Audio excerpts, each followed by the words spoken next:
Hi everybody, welcome back to Storytime with Angel. Sorry we've been away for a while, had a little hiatus last week because of technical disasters. Hopefully never have to do that again, that was not fun. Today we're back with a science fiction story from Jamie Sams. This one is called Renegade. And this little guy has to do with time stream issues, which is always fun. And you'll see from the beginning how that occurs, but this one looks like it's a really exciting read. So this would be Renegade. Let me read you the blurb real quickly here. It says, Spaceship Captain Tom lost co-pilot and lover to a slipstream accident, but he refuses to accept Briac is dead. As he loses himself to his obsession, his ship begins to exhibit technical glitches and personality traits not normal for a shipboard computer. It gets worse as Tom finds a new pilot and decides to manipulate the strip's slipstream to go back in time and stop the accident from happening. Yeah, we all know that that's just such a great idea, but anyway. But if Tom can't figure out the problem, the space-time jumps may tear the ship and his dreams of reunion with Briac apart. Everybody knows that trying to change time comes with consequences. I'd be very interested to see what the consequences are in this particular case. But we do have an excerpt here for you from Renegade, and this does look like it's from the very beginning of the story. So here we are. This is from our pilot Tom's point of view. If only I knew then what I know now. There was a time when I wanted to start my memoirs with those words. My journey, the life and times of a space slipper. Then I realized I was making myself sound like an interstellar foot warmer, so I decided to go with something less flashy. Something more like how I learned to chill out and love my co-pilot. He was a good guy, you know. You'll say hindsight is 20/20, and you might be right, but it doesn't apply in this case. I knew what I had. I just didn't want to admit it. It was much easier to hate the man and resent his talent than to admit I might actually admire him. And he was good. Really, really good. No, not that kind of good. Well, but that wasn't what I was getting at. He was a good pilot. He used to say he could close his eyes and feel the stream and know where to put the ship to get us where we wanted to go. Maybe he was shitting me. I only know we never went wrong. The ship never went wrong. He and I, on the other hand, well, most of the crew would argue we were never right. But we had some good times. We also had some really horrific times. I will never get those times back. I just wish I'd known I would feel this way after he was dead before he'd actually died. So like I said, if only I'd known then what I know now. Some who know me would say my timing's never been great, and some would say I bring this shit on myself. They're probably right. I know one thing with absolute certainty. If I could go back, I would, and I'd do a few things differently. So that's the plan. I learned that the stream flows both ways. Briac used to say the stream flows in both directions, and I assumed he meant you could get from one place to the other and back again. But if that's true, why wouldn't you be able to move from one point in time and back again? Well, that's my theory anyway, and I'm about ready to do whatever I have to because I can't keep this up. 2 weeks ago, Briac slipped away from me, and all I could do was watch it happen. Whatever it takes, I'm going to fix that. So I followed the theory and found the time renegades. Apparently they can turn me around and get me back to where I need to be, for a price. No idea what that price might be, but unless they want a small moon or a live Martian, there isn't a lot they can ask for that I can't beg, borrow, or steal. If, that is, I can figure out why space seems to be shifting around my ship and making my new co-pilot nearly trash her.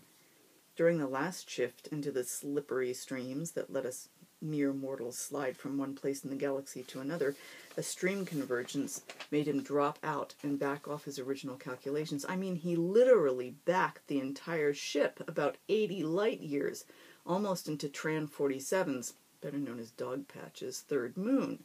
Don't get me wrong, I'm glad he managed to avoid the convergence of the stream and backspace. It would have turned even my torn even my sturdy little ship to space dust, but it took way too long to get back on track, around the converge and inside the stream again. He screwed up our schedule, and late deliveries don't get paid for. Late pickups get loaded onto jackal ships just waiting for no-shows to scoop their cargo. I couldn't afford another screw-up from him. Asshole. Briac would never have made such a dumb mistake, or, knowing him, he'd have jumped the converge and skipped 3 stops. He's reckless. Was reckless. Like that. Point is, he'd have seen the damn muddle coming and avoided it. What bugs me is I don't remember there ever being a converge near Dogpatch. It's been a while since we last took this route, but you'd think I'd remember something like that. They aren't that common, and they make a mess of the entire stream for light years in every direction. Hard to miss. So if it hadn't been there the last time I took the route with Briac, where was it then? And why is it there now? This isn't the first time I've run into something so freakishly odd since he died. Just the first time it almost cost me my ship. It did lose me a good few crew members. They ditched at the first landing after that, and I can't say I blame them. Nothing's been the same. I haven't been the same. Completely off my game. And this new guy, Jazz, which he thinks is some cool-ass name, is an idiot. I can do the math in my head faster than him, and that ain't saying much. Every slip requires constant adjustments to the ship's shields, engines, grav units, life support, and a dozen other systems to keep it riding that slippery wave. It's like surfing the big one on a water ski. You need to be tapped into the ship's computer and be able to feel the stream and what it's doing. Theory said the ship's sensors monitor the stream for you, but something happens once you connect to the stream. The ship's computer network. You're immersed in the stream yourself, like the ship doesn't exist, and nothing else feels that good. But one wrong move, one miscalculation in speed or trajectory, and you're toast. If the ship goes under, gets caught in the flow of the stream without guidance, the pilot steering her is never going to get her back. In fact, the stream seems to have a malicious side, sucking you in with promises of a better ride than you can have in the ship, bound to the neural net that controls it. If you give in to the stream's siren call, the next thing you know, your neural connection to the ship is bypassed, and you're one with the wave. It's heaven. It kills you. So every slide is done with two pilots, in case one gets sucked under, and every calculation has to be exactly right. You have to be able to trust the math, and Briac had the gift. Jazz does not. He needs the pewter and refuses to use it. He screws up once more, and he's out the lock, as far as I'm concerned, and I don't give a Martian's headstone what the committee has to say about it. I don't need a pad-com babysitter, and I sure as hell don't need a half-assed co-pilot. I was talking to myself again, but didn't realize it until Connie replied to my comment. The Planetary Alliance Delegates Committee wants a delegate on every ship, Tom, she informed me. It is regulation. They can stuff their regulations and their delegates right up their tight asses, Connie. The regulation handbook is 37 volumes, Tom. I do not think it would fit. And that is console neural energy enhancement to you, Tom. Right, Connie. I pinched the bridge of my nose between thumb and forefinger and reminded myself there was nothing malevolent behind that monotone remark. She was a computer, after all, not a complete bitch. Somewhere on my list of things to do, I had to find out who was mucking with her speech program and have a chat.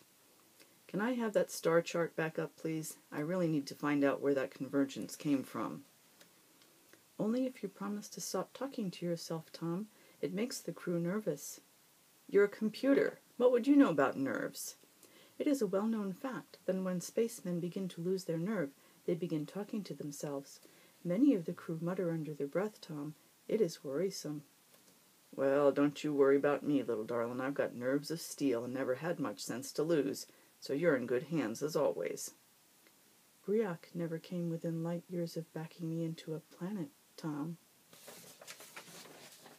That made me chuckle. So that is Renegade by Jamie Sams. This is available on Dream Spinner Press, and all the usual suspects. We'll have the buy links in the blog down below. We will be back with a paranormal story next about shifters from Andy Peterson. And that will be hopefully Wednesday, because we're going to have to reschedule to try and catch up. So until then, thanks for coming. Thanks for listening.